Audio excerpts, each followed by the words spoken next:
Good morning, everyone. Hope you guys are doing well.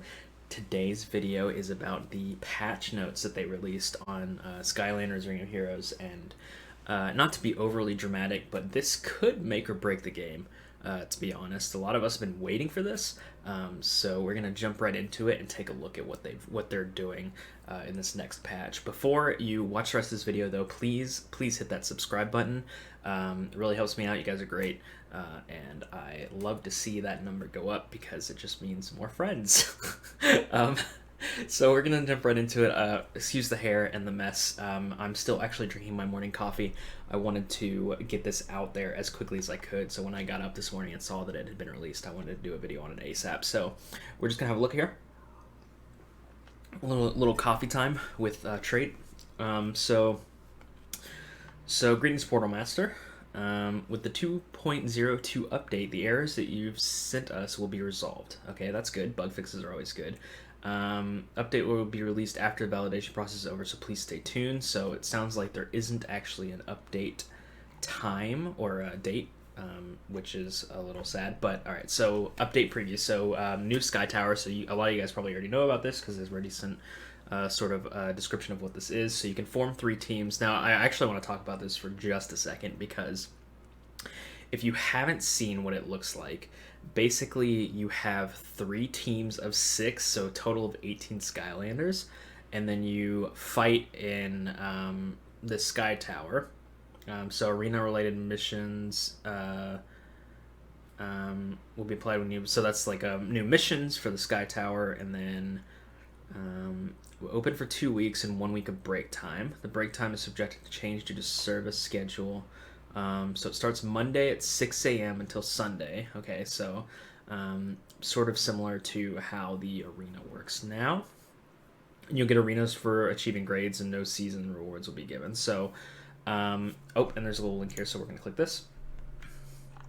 Yeah, so if you haven't seen this yet, let's take a look. So, basically, you climb this tower very much like Mirage Tower, except it's PvP. And then as you go higher, you get better rewards. It's going to be in the duel section, and then we'll go down here. So you need 3 teams of 6, which totals to 18 Skylanders. So that means we have to level, evolve, awaken, ether, and then power up those ethers for all 18 of these Skylanders. Now, I love that they're releasing new content. That's awesome. I'm so happy about that. I'm not happy with the fact that that means that we have to basically just a stopgap. And this, to me, this feels like Com2uS and Activision were like, let's give them something tedious to do while we figure out what we're going to do next. So this feels a little grindy,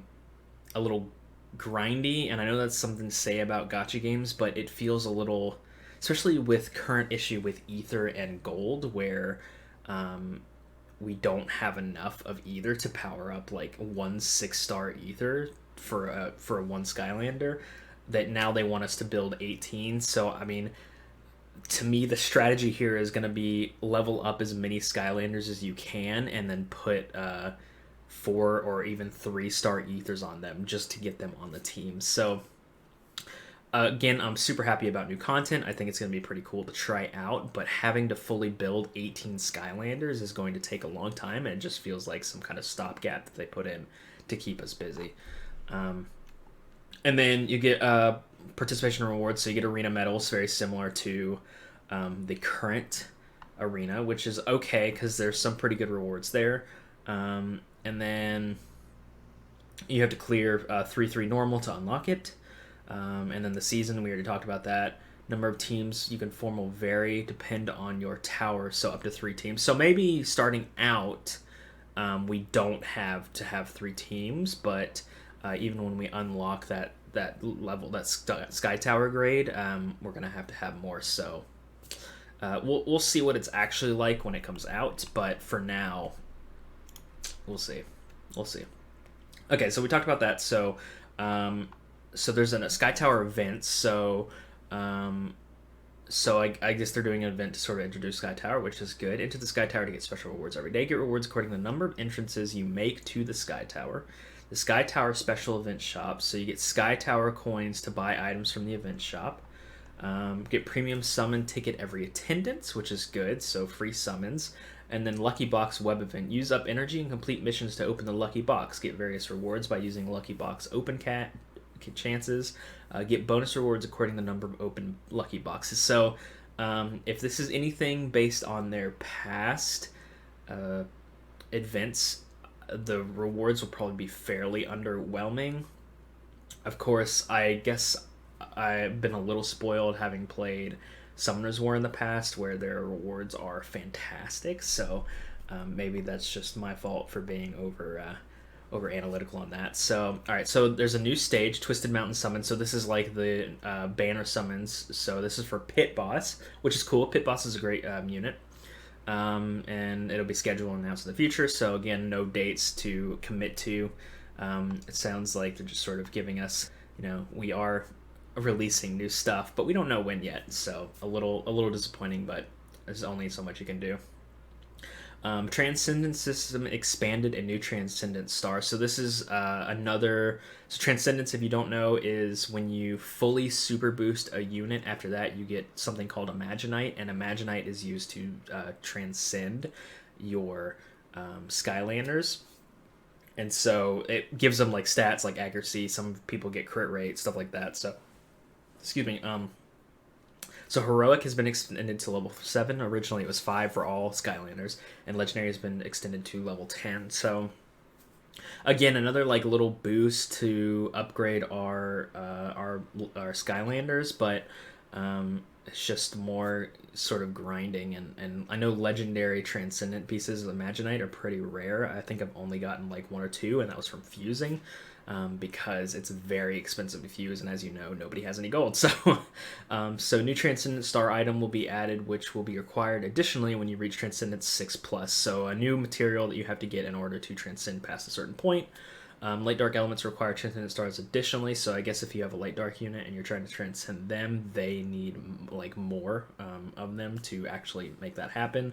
And they can be purchased from the Light Shop with Imaginite. So... The Light Shop. So maybe the Light Shop is...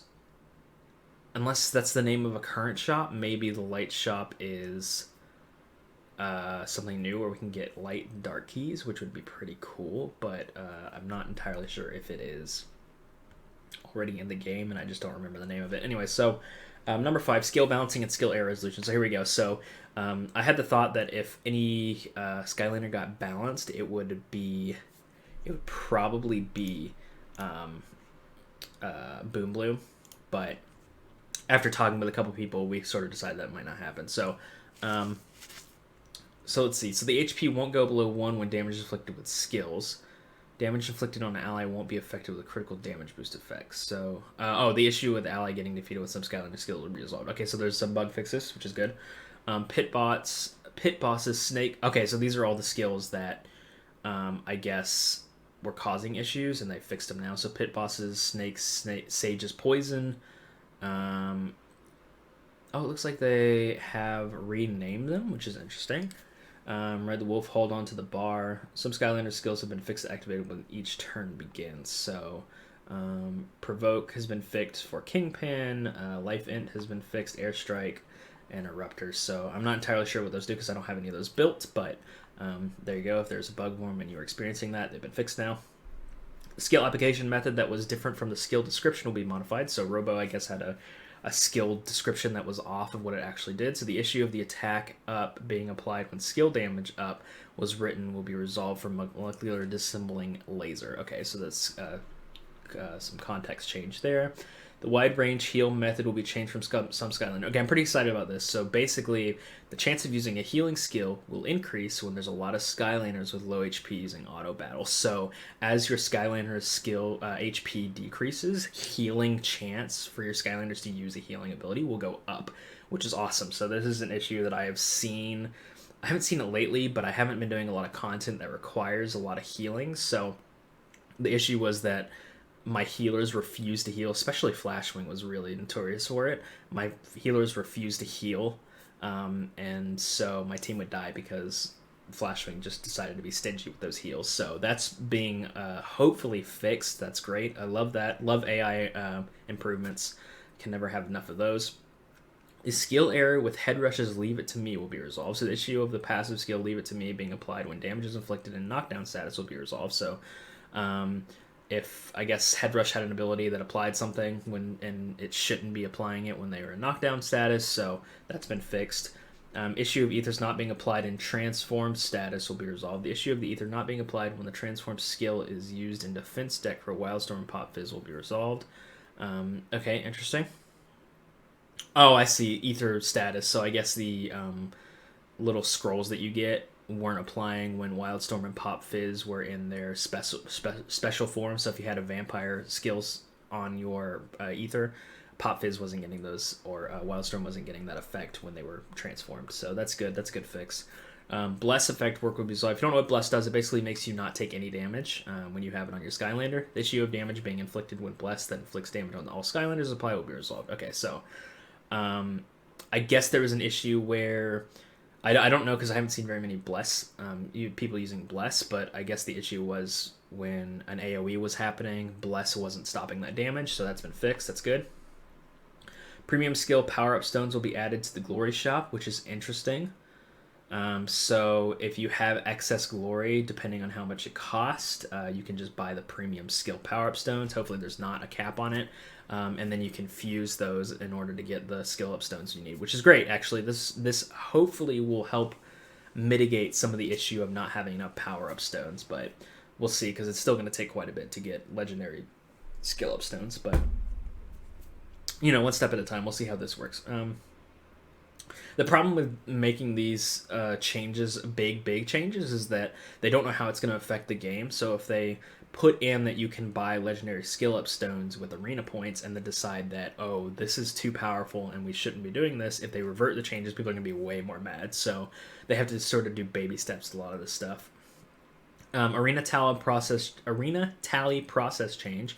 Okay, so this happened last time Skylanders was released in 2018. So basically what they're doing is when the new season begins, so at the beginning of every week, you will be knocked down one tier. And this is to keep people from staying in the top tier. So I haven't done actually any arena in like a week, and I'm still in Master 3 because when I got there, you can't really get knocked out of that easily. So this is just a way to sort of keep arena alive.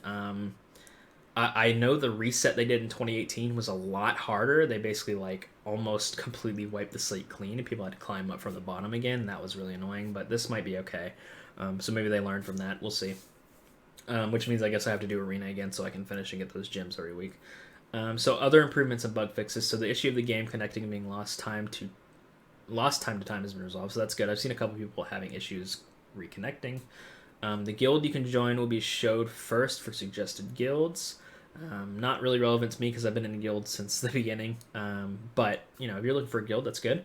The drop rate will be increased according to the difficulty of Awakening Dimension Investigation. This is great. So this means that, as you can see, I'm actually doing the Awakening Dungeon right now, just sort of off the screen. That means that the chance for higher grade material will be dropped, because I haven't even seen a purple material drop from Awakening Dungeon. So hopefully this fixes that problem. I've only ever seen green and blue, so maybe this will help solve that. Especially since it costs so much to fuse those. I mean, it takes like 25 blue to get one purple, and then 15 purple to get one legendary, and then 50 green to get one blue, so hopefully this helps with that. The drop rate will be increased according to the difficulty for the Awakening. We just talked about the issue of the opponent's deck leaning to one side has been resolved. I haven't actually seen that, but that's always good. The main locations for acquisition have been added to the item tooltip. That's good, so you know where to get stuff. The shop UI improved, which is cool. I always like to see UI improvements. New event packages, of course, and then more info on update will be announced for future. Please stay tuned. So they still haven't addressed gold or ether issues, which is a little concerning to me. But they have new packs, so no gold fix, but at least you can spend more money for them, so that's cool. I don't want to make too much of a judgment this early. I want to see what it's like before more details and then the actual release before I really commit to a judgment, but a lot of changes coming, which is good. So I guess we'll just have to wait and see. I hope this was helpful to you guys, and thanks for watching, and I will see you guys next time.